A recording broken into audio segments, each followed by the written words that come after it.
또 섬겨주시면 감사하겠습니다. 오늘은 선교지를 책임지고 지역사회를 품는 교회, 그리고 다음 주는 교회가 교회를 개척하는 교회, 그 말씀으로 은혜를 나누고자 합니다.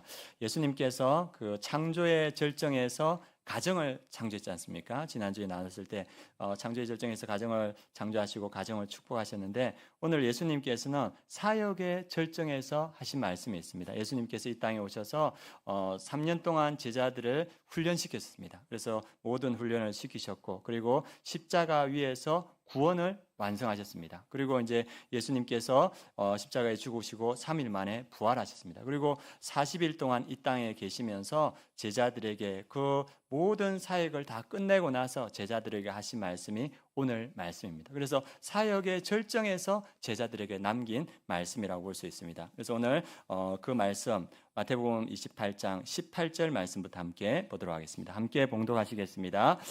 예수께서 나와 말씀하여 이르시되 하늘과 땅의 모든 권세를 내게 주셨으니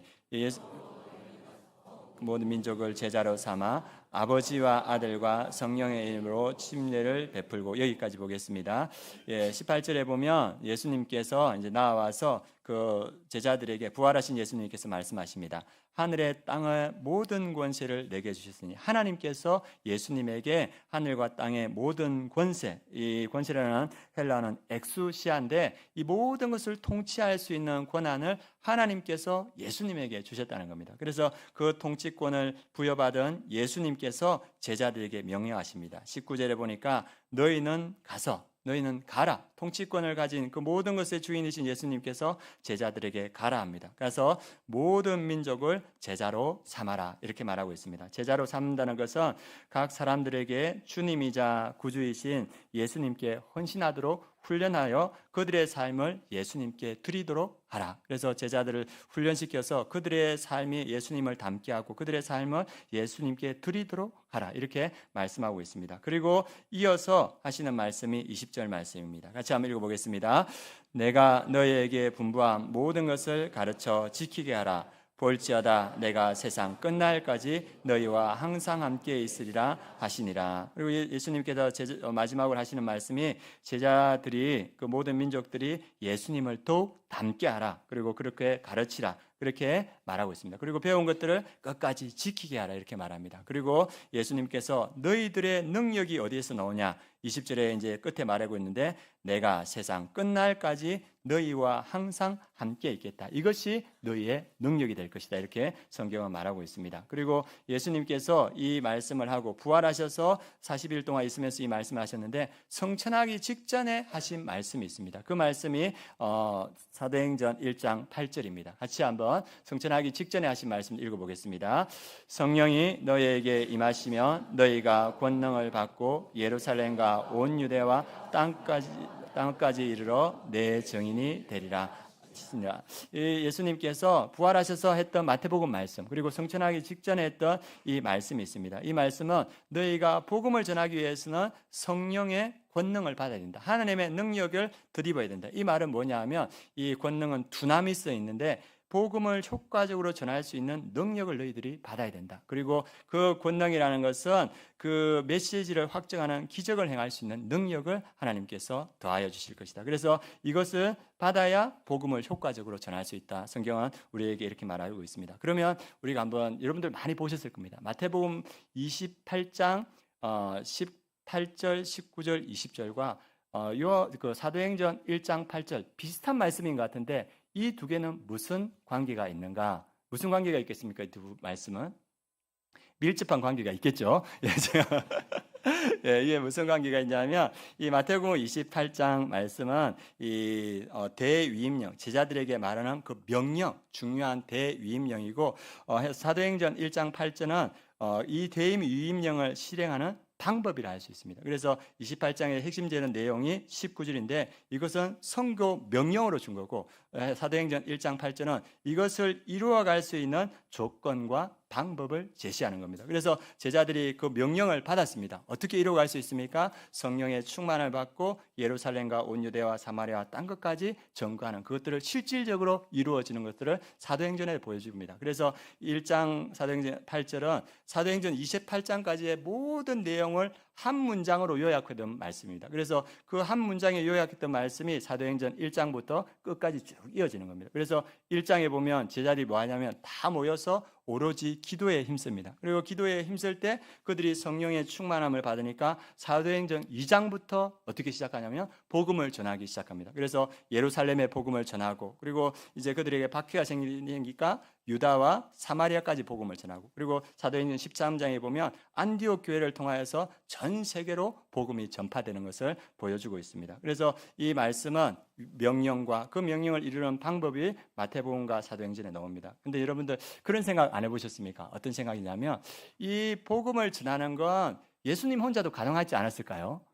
예수님이 다 하실 수 있을 그 능력이 있으시니까 하나님께서 다 하실 수 있을 거예요. 하나님께서 다 하셔도 되는데, 예수님께서 다 하셔도 되는데 왜 우리에게 이 명령을 했을까? 예수님이 다 하시고 그리고 하나님께서 다 하셨으면 이 멘토링 선교팀이 그 필리핀 가면서 그 공항에서 그 힘겨운 시간을 안 보내서 됐을 텐데, 이 예수님께서는 우리에게 이것을 부탁하십니다. 그래서 왜 우리를 이 선교 명령으로 우리를 이렇게부터 선교와 전도를 하라고 하는지, 그것을 우리가 함께 알아보는 시간을 가졌으면 좋겠습니다. 첫 번째, 하나님은 우리와 그 사역을 동역하기를 원하십니다. 제가 이 교회에 처음 왔을 때 한 30분 우리 멘토 목사님하고 대화를 나눴을 때 어떤 생각이 드냐면, 이분 안에 내공이 있다, 이분과 함께 동역하고 싶다, 이런 마음이 들더라고요. 그래서 이렇게 하나님이 은혜 주셔서 멘토 목사님하고 이렇게 사역을 동역을 하는데 하나님의 많은 은혜가 있었습니다. 그래서 그 많은 은혜 가운데 지금도 사역하고 있습니다. 그리고 여기 아마 이찬수 목사님 설교를 듣는 분들이 많이 있을 텐데, 여러분들 이찬수 목사님이 늘 자랑하는 게 누구십니까?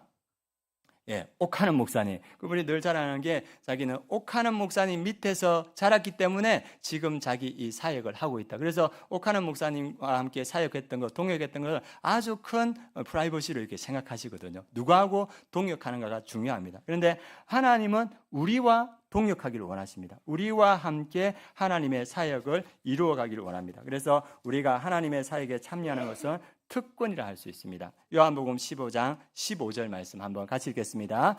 이제부터는 너희를 종이라 하지 아니하리니 종은 주인이 하는 것을 알지 못함이라. 너희를 친구라 하였노니 내가 내 아버지께 들은 것을 다 너희에게 알게 하였음이라. 그래서 예수님께서 우리를 종이라 하지 않고 뭐라 부르십니까?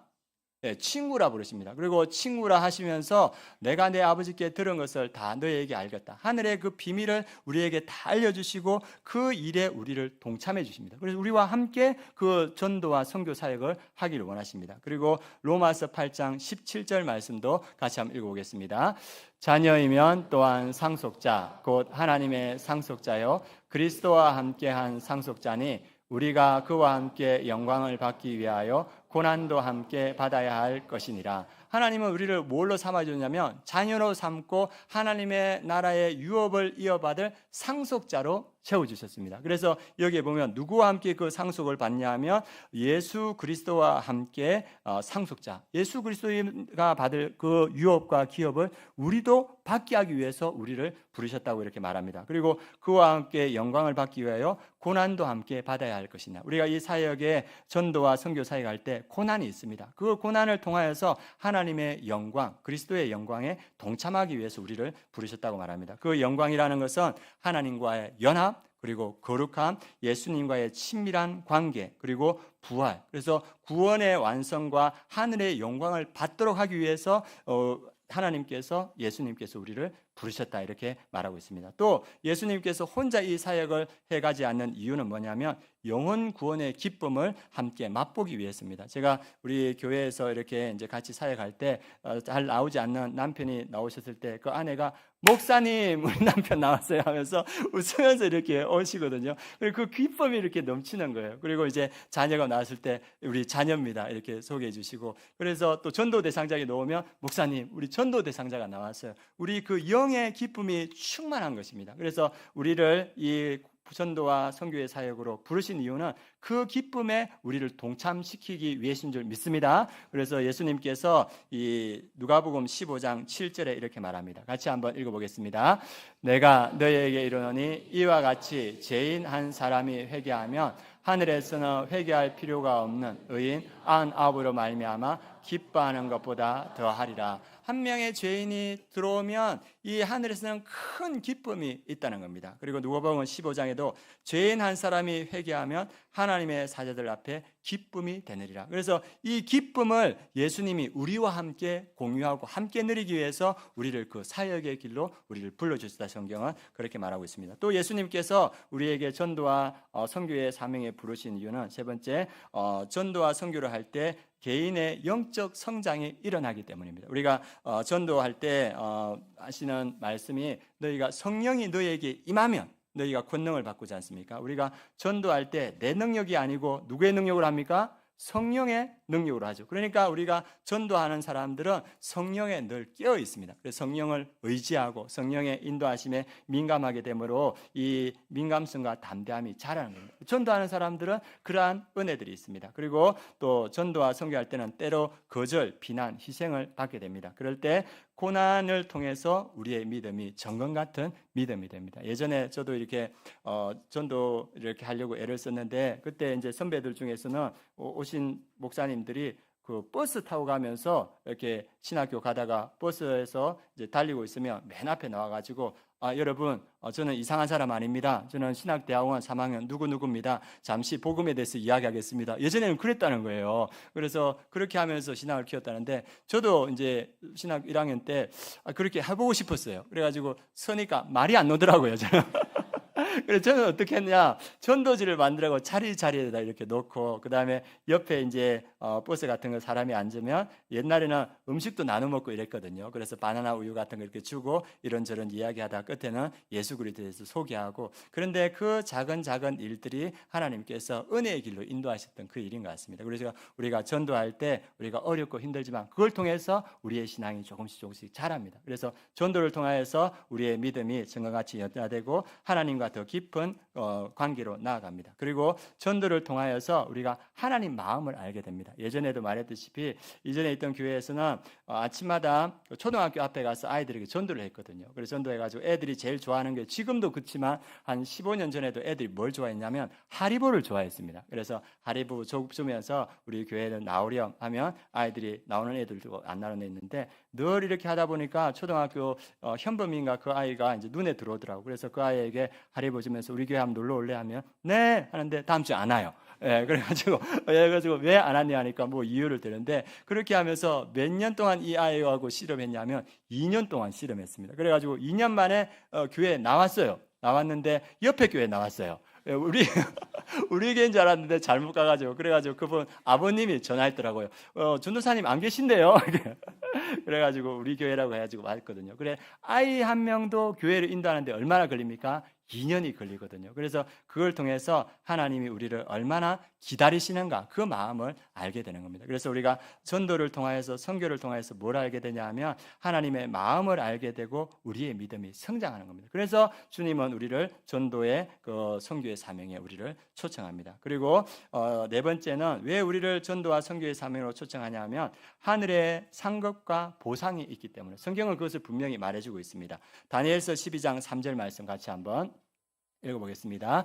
지혜 있는 자는 궁창의 빛과 같이 빛날 것이요, 많은 사람을 옳은 대로 돌아오게 하는 자는 별과 같이 영원토록 빛나리라. 그래서 많은 사람을 옳은 대로 진리로 돌아오게 하는 자는 별과 같이 영원토록 빛나리라. 하늘에 상급이 있다, 이렇게 말하고 있습니다. 그리고 마태복음 10장 41절 42절에도 선지자의 이름으로 선지자를 영접하는 자는 선지자의 상을 받을 것이며, 같이 읽겠습니다. 의인의 이름으로 의인을 영접하는 자는 의인의 상을 받을 것이요, 또 누구든지 제자의 이름으로 이 작은 자 하나를 냉수한 것이라고 주는 자는 내가 진실로 너희에게 이르노니 그 사람이 결탄코 상을 잃지 아니하리라 하시니라. 그래서 이 복음을 전하는 자를 영접하는 자, 또 그 작은 자에게 이 냉수한 그릇을 떠주는 자를 결코 상을 잃지 않을 것이라고 합니다. 주의의 일을 했을 때 결코 상을 잃지 않을 것이다. 제가 유기성 목사님 말씀을 들으면서 한번 들었는데, 유기성 목사님이 젊었을 때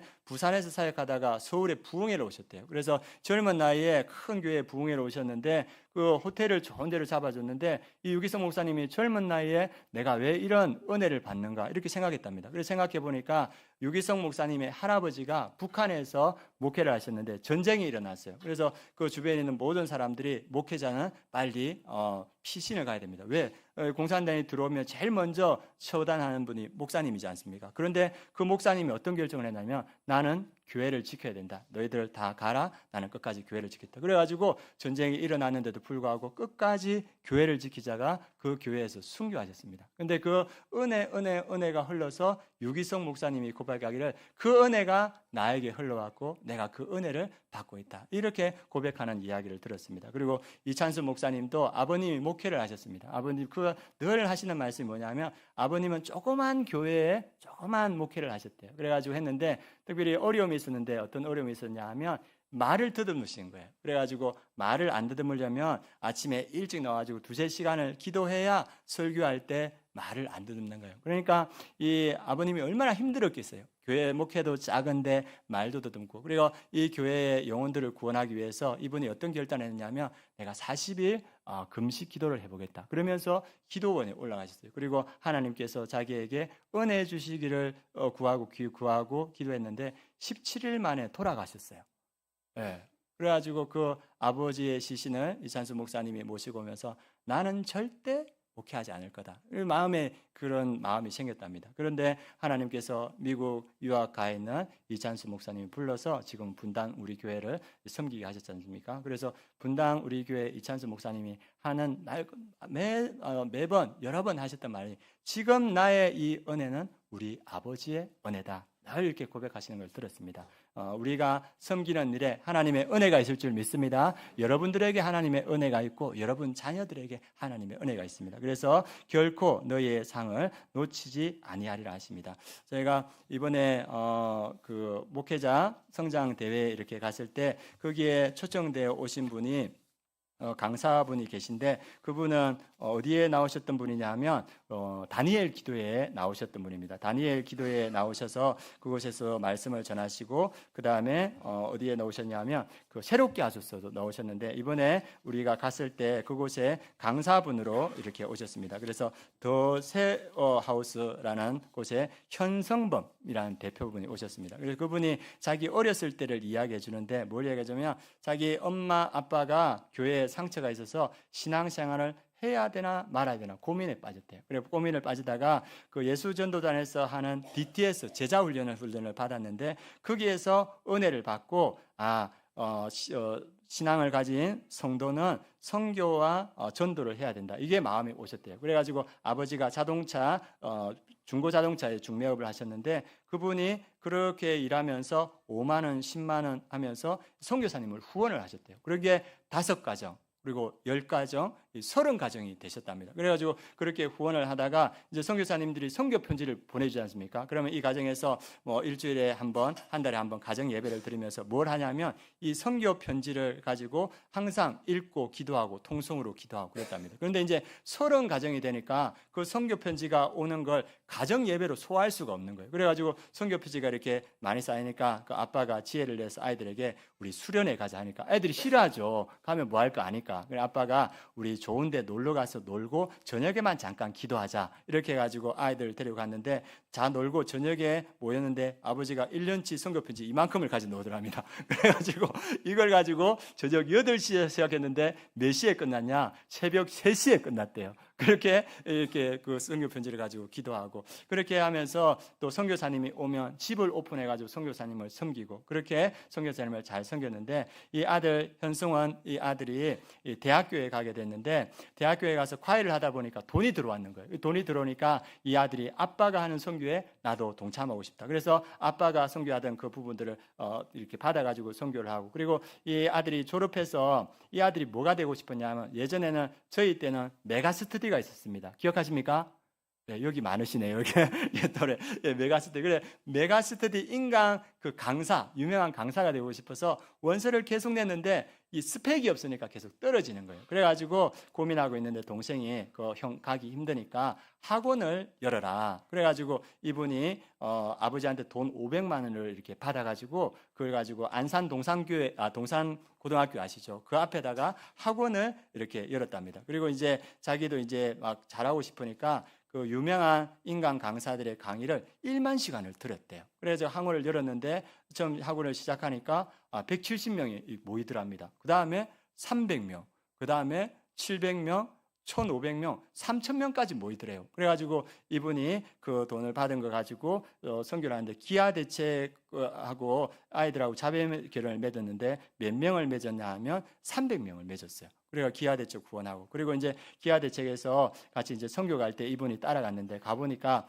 그 해외 여러 가난한 나라 가보니까 기독교 학교를 여니까 아이들이 와서 복음을 영접하는 거예요. 그래가지고 이분이 학교 사업을 해야겠다 생각이 들었는데 그 기아 대책하고 물어보니까 제대로 학교를 세우기를 원하냐 아니면 신육만 하기를 원하냐 하니까 이 현성문 대표가 제대로 학교 짓기를 원한다. 그런데 하나 짓는데 얼마냐면 제대로 짓는데 5억이랍니다. 그래가지고 그 기아 대책 대표가 현성문 그 대표한테 뭐라냐면 째째하게 한두 개 하지 말고 100개 하세요. 이렇게 된 거예요. 얼마입니까? 예, 500억이지 않습니까? 그래가지고 이제 하기로 했는데 하나님 돈이 어디 있습니까? 했는데 이 학원이 외국계 회사에서 주식을 50% 매각을 해갔어요. 그리고 50% 매각했는데 그 매각하고 세금 떼고 하니까 통장에 보니까 얼마가 남았냐 하면 1,000억이 있더랍니다. 그걸 가지고 그걸 섬겼대요. 그래서 아까 일부 예배 때 박종호 집사님이 계셨거든요. 기아대책에서 일하지 않습니까? 그래서 그분이 맞다고 계속 고개를 끄덕거리시더라고요. 그래서 그런 일이 있었고, 그리고 이분이 이제 학원이 이제 잘 되고 이렇게 하니까 아이들에게 복음을 전해야겠다 그런 마음이 들더래요. 그래가지고 이분이 어떻게 했냐면 수능이 끝나고 나서 그 코엑스의 홀을 빌려가지고 이 1,000명을 모았어요. 그래서 1,000명을 이 홀에 다 이렇게 모아가지고 그 학생들에게 처음에는 자기의 꿈을 이루는 방법, 그 다음에 대학 생활 잘하는 방법, 그리고 이제 나머지 25분 남았을 때 불을 다 꺼버리고 그 관리하는 분한테 자기한테 핀 조명이 오게끔 해서 모두 다 깜깜한데 자기한테만 핀 조명이 오고 나서 거기에서 이제 전도를 하는 딱 시간이 됐습니다. 그런데 이제 떨리죠. 이렇게 일반 학원인데. 그럼 어떤 생각이 들냐면 내가 여기서 잘못하면 내 학원은 그냥 사라질 수도 있겠다 이런 마음이 들더랍니다. 그런데 이제 하나님께서 마음에 어떤 마음을 줬냐면 너 처음에 시작할 때 뭐로 시작했냐니까 아버지께 500만 원 빌려서 시작했습니다. 그거 너 아깝니? 이런 마음을 주시는데 아깝지 않습니다. 그래가지고 그 1,000명의 아이들에게 뭘 전하냐면 여러분들이 열심히 공부했지만 대학에서 떨어진 사람이 있고 앞으로 열심히 직장 생활을 구하지만 직장에서 안 될 때도 있고 뭐 여러 가지 실패할 때도 있다. 그런데 그럼에도 불구하고 여러분들에게 실패자라 하지 않고 여러분 옆에서 내가 너보다 더 좋은 길을 준비하고 있다고 말씀하시는 분이 계시다. 내가 예전에 강사가 되고 싶은데 떨어졌고 가고 싶은 학교도 떨어졌고 그리고 내 인생에 실패가 많았지만 내 옆에서 항상 나는 너에게 더 좋은 길을 예비하고 있다고 말씀하시는 그분이 계신다. 내가 오늘 그분을 너희들에게 소개하고 싶다. 그분은 누구겠습니까? 예수 그리스도다. 이러니까 애들이 전도한다. 이렇게 애들이 막 이렇게 된 거예요.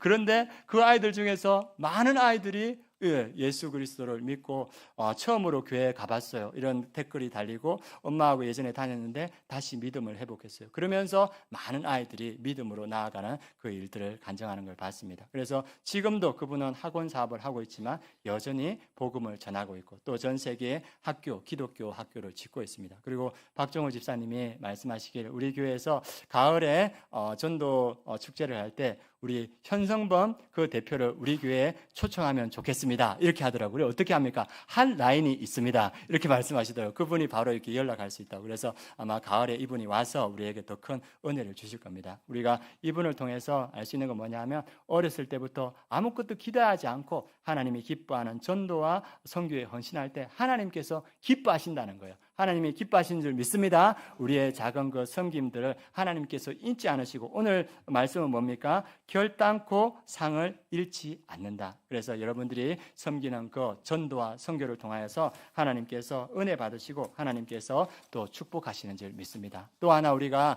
전도와 선교에 매진해야 되는 건 뭐냐 하면 이 신약 성경에 나오는 두 교회를 볼 때 우리가 알 수 있습니다. 여러분들 신학 교회, 특히 사도행전에 나오는 교회 중에서 선교를 가장 많이 했던 교회가 어느 교회입니까? 예, 물어보는 게 아니었는데 그죠?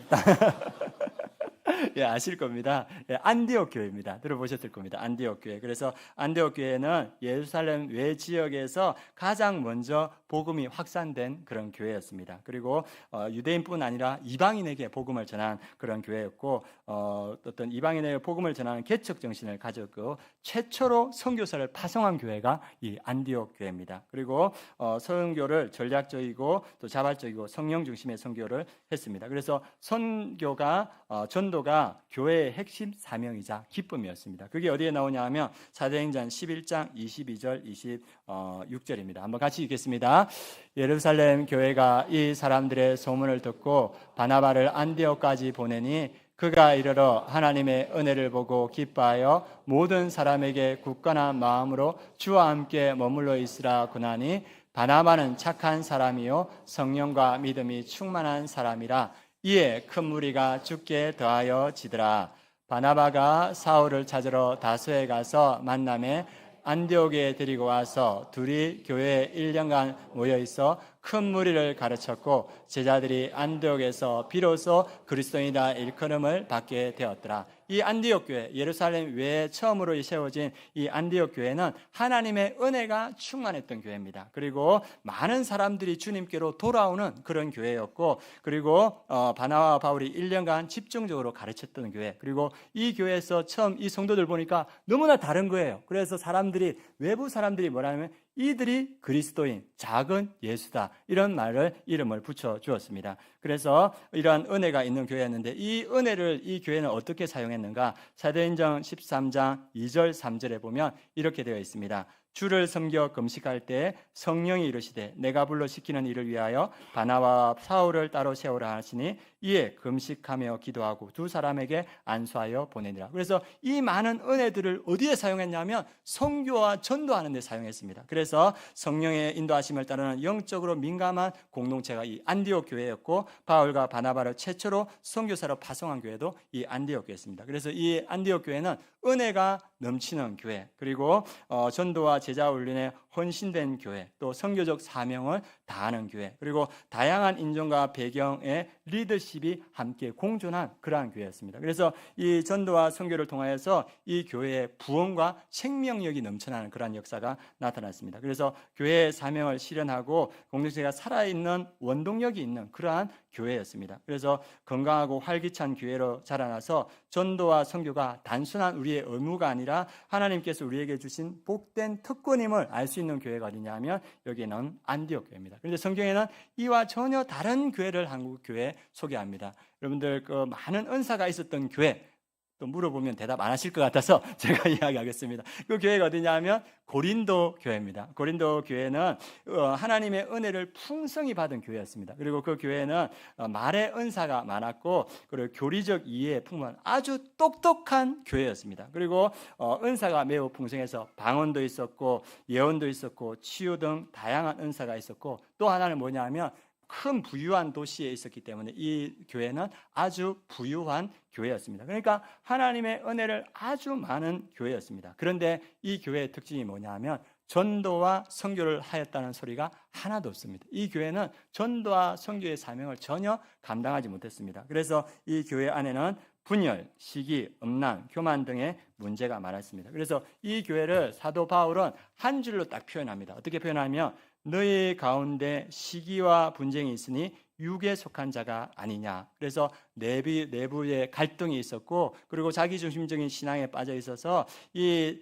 내적 갈등과 세속을 같이 의미해서 복음 전파의 사명을 전혀 감당하지 못하는, 잊고 있었던 교회였습니다. 이 교회가 시간이 흘렀을 때 어떻게 변했을까? 이 교회가 40년 뒤에 이제 바울이 편지를 쓰고 방문하고 있는데 40년 뒤에 로마의 주교였던 클레멘트 1세가 편지를 썼습니다. 그 편지가 뭐냐 하면 고린도인에게 보낸 첫째 편지입니다. 이제 이 일이 있었던 뒤에 40년 뒤에 편지를 썼는데 그 내용이 뭐냐 하면 합법적으로 세워진 장로들을 일부 성도들이 쫓아낸 사건이 발생해서 이 편지를 통해 질서 회복과 회개를 요청하는 그런 편지였습니다. 뭐냐 하면 40년이 지났는데 여전히 뭐하고 있습니까? 다투고 싸우는 교회였습니다. 왜 그렇습니까? 하나님께서 많은 은혜를 주셨는데 그 은혜를 가지고 선교하고 전도하지 못하니까 그 에너지가 안에서 갈등하고 싸우는데 다 소모되는 그런 모습을 보여주고 있습니다. 그래서 전도하지 않는 교회, 선교하지 않는 교회는 그 안에 뭐가 있습니까? 분열과 다툼이 있다는 것을 성경은 우리에게 보여주고 있습니다. 그래서 이 전도와 선교는 그 교회에 뭘 갖다 주냐? 생명과 부흥을 가져다 준다. 그리고 이 사명을 실현할 때 그 공동체가 살아있는 공동체가 된다는 겁니다. 이 고린도 교회는 죽어있는 공동체, 많은 은혜가 있었지만 죽어있는 교회고, 이 안디옥 교회는 처음 생겨진 교회였지만 선교와 전도의 사명을 감당할 때 살아있는 교회로 그 사명을 감당하게 되는 겁니다. 그래서 우리가 전도와 선교의 사명으로 우리를 부르는 것은 하나님의 특권인 줄 믿습니다. 우리 교회가 고린도 교회가 아니고 어느 교회가 되어야 되겠습니까? 안디옥 교회가 되어야 될 줄 믿습니다. 그래서 우리의 자원이 많든 적든 그걸 가지고 선교하고 전도할 때 하나님께서 우리 교회의 부흥과 그 생동력과 그 회복되는 능력을 더하여 주실 줄 믿습니다. 그래서 이 두 교회를 통해서 우리가 복음을 전도하고 선교하는 교회가 되어야 되는 것을 보여주고 있습니다. 우리 아름다운 교회가 전도하고 선교하는 교회인 줄 믿습니다. 우리 교회가 여러 가지 어려움이 있었지만 그걸 극복하고 지금도 여전히 전도하고 선교하고 있습니다. 그래서 우리 말씀에 성령이 너희에게 마시면 너희가 권능을 받고 예루살렘과 제일 먼저 예루살렘에 전도하랍니다. 우리가 가족들을 전도하기 위해서 애쓰지 않습니까? 그래서 우리 가족들 한 명 한 명, 우리의 배우자들을 전도하고 우리 자녀들을 전도하기 위해서 지금 애쓰고 있고, 또 우리 목장에서는 VIP 전도를 위해서 애쓰고 있습니다. 한 목자는 보니까 이 배우자가 안 나오니까 약속을 잡아서 계속 만나더라고요. 계속 만나니까 나오더라고요. 그게 참 신기하더라고요. 계속 만나니까 이렇게 나와서 지금 한 4명을 두고 기도하고 그리고 계속 만나던데 지금 2분이 이렇게 나오고 계시더라고요. 그래서 그 목장에서 영혼들을 구원하고 있습니다. 그리고 우리 자녀들을 세우기 위해서 교회에서 신방하고 있고 자녀들을 멘토링으로 훈련하려고 애쓰고 있습니다. 우리 교회 청년이 이번에 어떤 얘기를 했냐면 우리 야외 소풍하고 그다음에 뭘 하냐면 그 체육대회 하지 않습니까? 그래서 그 축구하는 자매가 축구할 수도 있다 하니까 제가 아는 청년들 데려가도 되냐고 물어보더라고요. 이게 전도해서 데려온다는 겁니다. 그래서 우리 교회는 어떠한 모습이든지 영혼을 구원하고 전도하는 교회가 돼야 될 줄 믿습니다. 그래서 이번에 체육대회 때 야외 소풍 때 누굴 데려와야 되겠습니까? VIP. 그래서 분들을 데려오고 같이 좋은 시간을 가질 때 하나님께서 기뻐하신 줄 믿습니다. 그리고 우리 교사들이 올리브 블레싱 마다 우리 아이들을 위해서 늘 기도합니다. 그리고 교사들이 수요 예배 때와 그리고 새벽 예배 때 우리 아이들을 위해서 기도하고 전도하기 위해서 애쓰고 있습니다. 그래서 우리 교사들이 그렇게 힘쓰고 있고, 또 우리 목장에서 계속적으로 전도하기 위해서 애쓰고, 또 그 전도되는 영혼이 있을 때 그 목장이 부흥하고 생명이 넘치는 역사가 나타날 줄 믿습니다. 우리 아름다운 교회는 전도하는 교회인데 어디를 통해서 전도합니까? 목장을 통하여서 전도해서 영혼을 구원하는 그러한 교회입니다. 그리고 우리 아름다운 교회가 땅끝까지 선교를 하고 있는데, 우리가 작년에 우리 멘토링이 어디 갔냐면 인도네시아 갔지 않습니까? 그리고 인도네시아 박철수 선교사님 그 교회와 연합해서 이렇게 했는데, 오늘이 무슨 날이냐면 박철수 선교사님 그 교회가 3번째 개척교회를 파송하는 날이라고 합니다. 그래서 오늘 그러한 일이 있고, 지금 조한영 선교사님과 그리고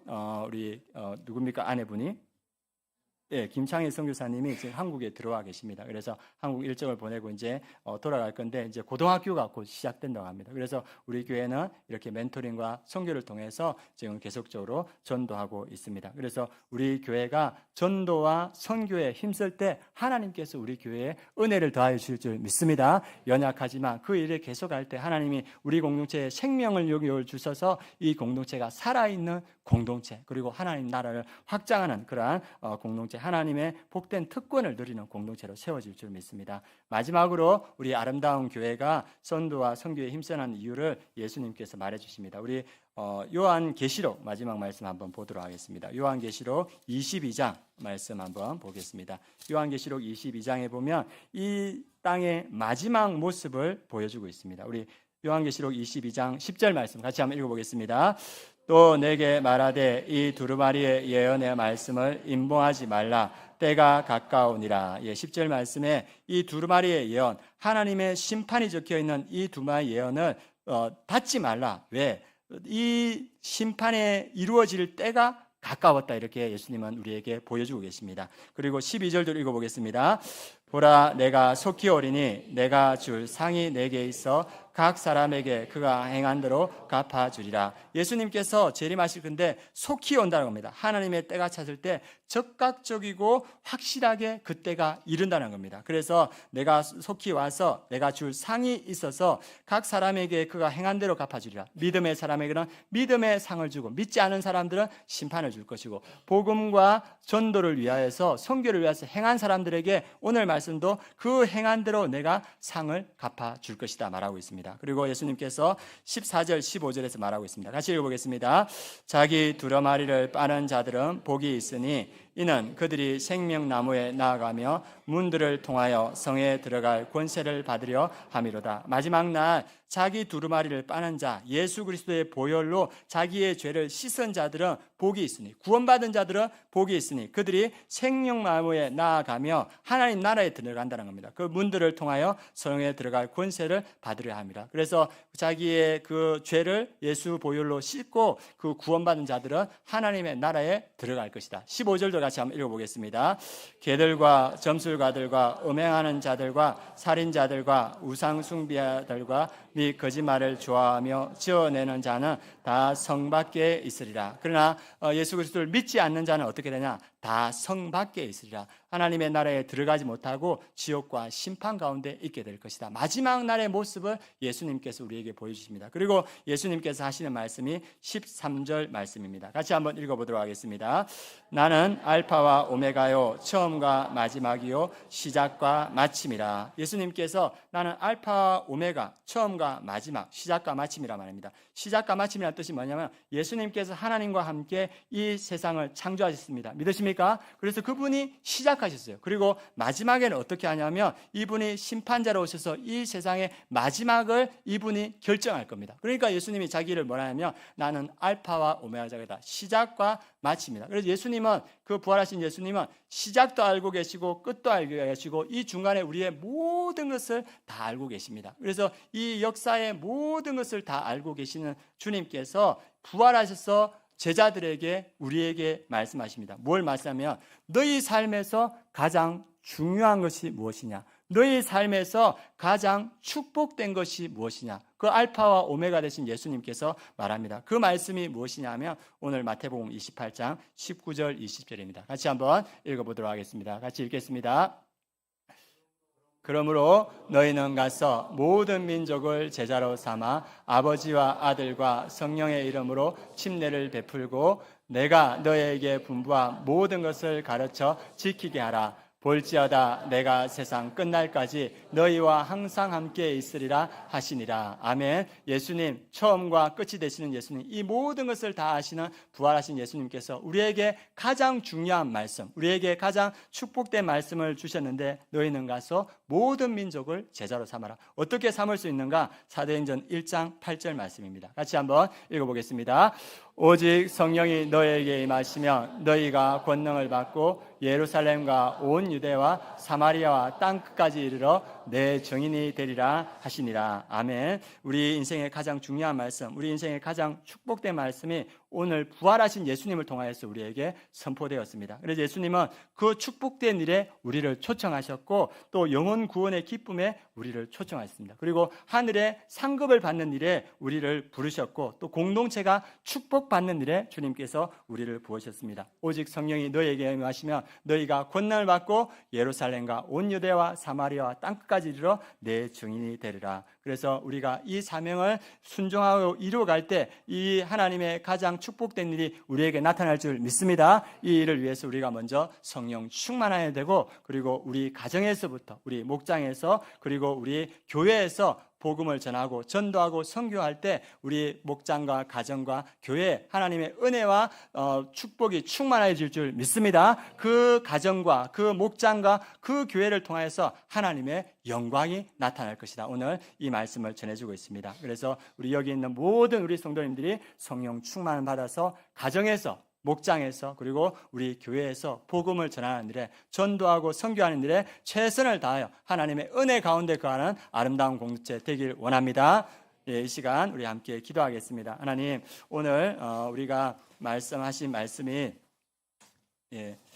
우리가 선교지를 책임지고 지역 사회를 품는 교회라고 했습니다. 우리가 먼저 아까 우리 선교지에서 있던 일들을 말씀드렸는데 우리 박철수 선교사님이 오늘 세 번째 파송하는 그 개척 교회를 파송하는 그러한 시간을 가집니다. 하나님이 박철수 선교사님 그 교회에 하나님께서 큰 은혜 더하여 주셔서 그 세 번째 파송되는 교회가 더욱더 많은 열매를 가지게 하여 주옵소서. 기도해 주시고 또 우리 조한영 선교사님, 김창희 선교사님 이제 고등학교 과정을 시작합니다. 하나님 그 가운데도 성령의 충만함을 은혜를 더하여 주시고 또 그것을 통하여서 많은 영혼들이 구원되게 하여 주옵소서. 기도해 주시고 우리 아름다운 교회가 성령 충만하여서 우리 가정에서 우리 목장에서 우리 교회에서 복음을 전하고 선교하고 전도하는 그러한 우리 아름다운 교회 되게 하여 주옵소서. 우리 합심해서 함께 기도하시겠습니다.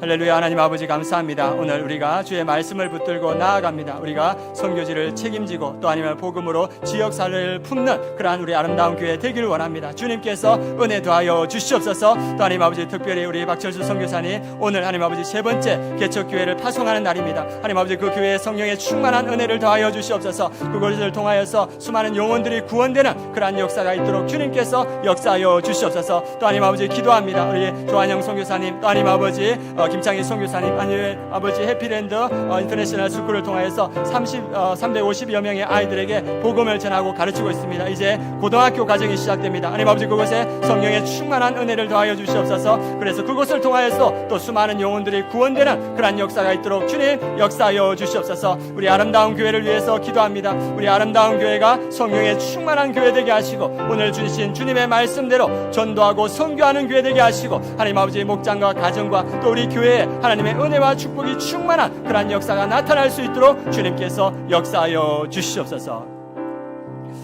하나님 우리 아름다운 교회가 안디옥 교회가 되게 하여 주시옵소서. 하나님께서 주신 은혜와 축복으로 복음을 전하며 선교하는 교회, 하나님의 은혜와 축복을 나누는 교회 되게 하여 주시옵소서. 그래서 목장마다 가정마다 우리 교회에 하나님의 은혜와 축복과 하나님의 영광이 나타날 수 있도록 주님 역사하여 주시옵소서. 감사드리며 예수 그리스도의 이름으로 기도드립니다. 아멘.